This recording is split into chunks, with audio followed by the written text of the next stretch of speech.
सर्वोच्च न्यायालयाच्या आदेशाकडेन आड नदर करून गोंयचो सभापती रमेश तवडकरान न्याय व्यवस्थेचो अपमान केला। सर्वोच्च न्यायालयात सभापतीच्या विरोधात काँग्रेस अवमान याचिका दाखल करतली, काँग्रेस फुडारी गिरीश चोडणकरान सांगला। काँग्रेसीचे आमदार म्हणून वेचून आयिल्ले 8 आमदारांक भाजपान आपल्या पक्षात घेतिल्ले। गिरीश म्हणटा आमदार अपात्रता याचिका प्रकरणाचो निकाल 3 म्हयन्यां भितर दिवचो अशें सर्वोच्च न्यायालयान सभापतीक सांगिल्ले, पूण सभापती रमेश तवडकरान अजून निवाडो दिलो ना। सर्वोच्च न्यायालयान आता सभापती आनी 8 फुटीरांक नोटीसो धाडल्यात। सरकाराक उजरावणय काडला।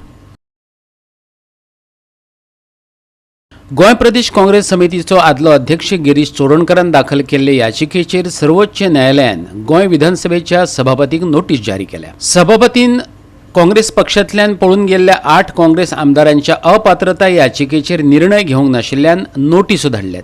कायदे प्रमाण 3 म्हयन्यां भितर अपात्रता याचिकेचो निर्णय घेवचो पडटा। अपात्रता याचिका आज मेरेन फुडें वचूंक ना आनी हे संबंधान अजून मेरेन कसली सुनावणी जारी करूंक ना। गोवा 365 खातीर ब्युरो रिपोर्ट आनी मनीषा जाधव।